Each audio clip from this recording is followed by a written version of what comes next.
All right, guys, I'm not going to start this thing with like any stupid puns or anything like who you're going to call or blah, blah, blah, blah. But I will show you this my merch. Ugh. So we're talking about Ghostbusters Afterlife. It's time to talk about it. Let's go.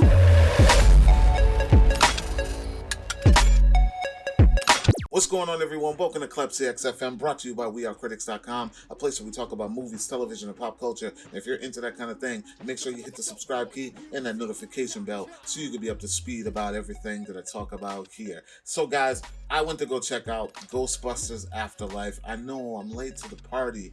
A lot of people, especially a lot of press people, got a chance to see it in New York Comic Con this past August, was it? I believe so. August. I was there, but I left before the panel. I had my schedules mixed up and I didn't get a chance to see this thing with the rest of the crowd and the rest of the fans and press.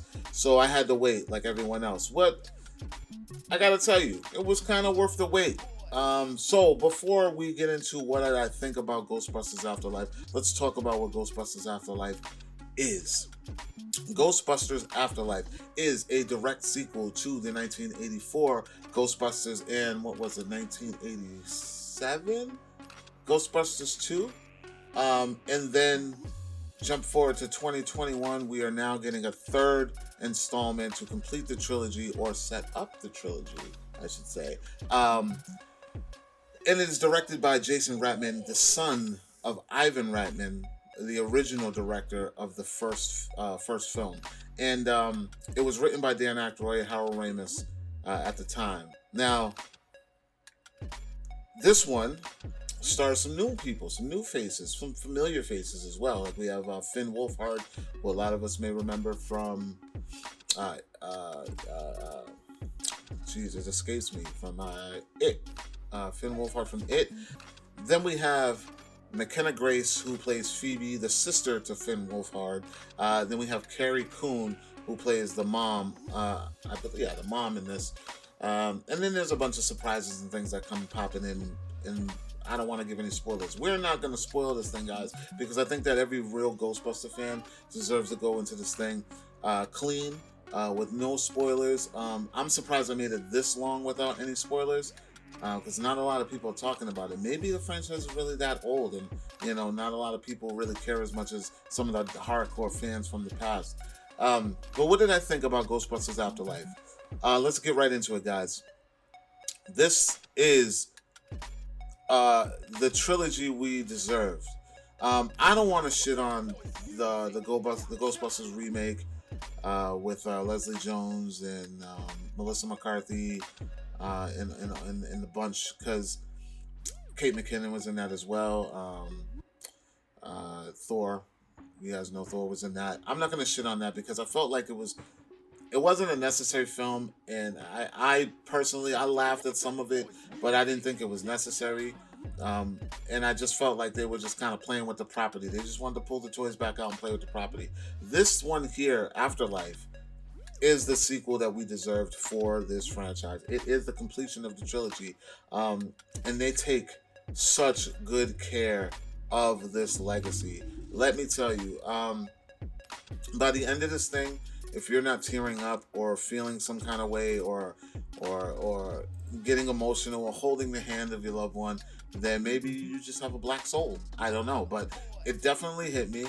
There's a lot of nostalgia in this thing, and the cool thing about this film is that it allows you, the person who is a fan, who knows this stuff, you know this stuff, you're going to feel like you're in on the mystery. And what I mean by that is, of course, it's a new generation, it's new people. So there's a lot of people who are attacking this thing, or in this thing, who don't quite get it. They don't quite believe in it, or they're downplaying or down talking certain characters who are OGs to us. And so you're kind of there like, just wait and see. Y'all have no idea. So you're kind of in on that joke, or not joke, but you're in on that secrecy of what will happen. It's all just a matter of waiting for it to happen. If you guys understand what I'm saying. I've really, really enjoyed the new cast. McKenna Grace, the new girl, Finn Wolfhard, they do a great job. Finn wasn't as much of a front player as I thought he was going to be. This story primarily follows the Phoebe character, the sister, McKenna Grace. It follows her a lot more than it follows anybody else. She's pretty much the the front runner in this film, carrying the story, so to speak. And she has a cool friend by the played by Logan Kim, who goes by Podcast, which is pretty cool because they're giving a nod to the generation of podcasts, because like that's the thing right now, you know. And they're giving a nod. They named the character after him. It was kind of cool. Paul Rudd is just Paul Rudd. That's all I can say. He's there to do his thing, and he does his thing well, and easily does not overshadow anybody in this film. He is just there. I almost feel like, not that he was underused, but I almost feel like they didn't let him, you know, play. Like they didn't really. He's just there, guys. Like he's there. He's doing his thing, but he's not really a focal point to me. I didn't watch that movie to watch Paul Rudd, and there are moments where I don't even remember Paul Rudd in the film because of, you know, the McKenna Grace and as Phoebe and Wolfhard and the new kids and the ghost stuff. So yeah, and but he does a great job. One character that I did not really, she rubbed me the wrong way, man. I did not like the mom in this film. She kind of, like, remember when I told you that you're like in on the secrecy and the legacy of this thing? She's one of those people that just keep beating it down to a point where I was just like, you need to shut the, like, she was really getting on my nerves. Like, I really, at some points, she was very annoying. But I mean, she comes around, I guess. And it all wraps up very nostalgic. I'm telling you guys, that third act, that final thing, it was beautiful. It was absolutely beautiful.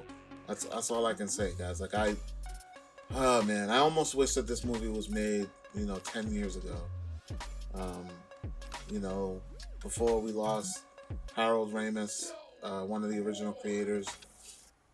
But yeah, that's all I gotta say. There are 2 post-credit scenes, guys. Make sure you stick around. There's a mid-credit and a very cool last post-credit scene that I think really sets the tone of things, I should say. Guys, again, like, comment, share, make sure you subscribe. Let me know what you thought of Ghostbusters Afterlife. If you are excited to see it, are you a Ghostbusters fan, or are you just tapped out because of the old remake that they gave us? I think it was 2016 they gave us that remake. I'm not sure, I don't remember. But guys, like I said, like, comment, share, make sure you subscribe. And for more movie news, television news, pop culture, check out wearecritics.com. And I will talk to you all later.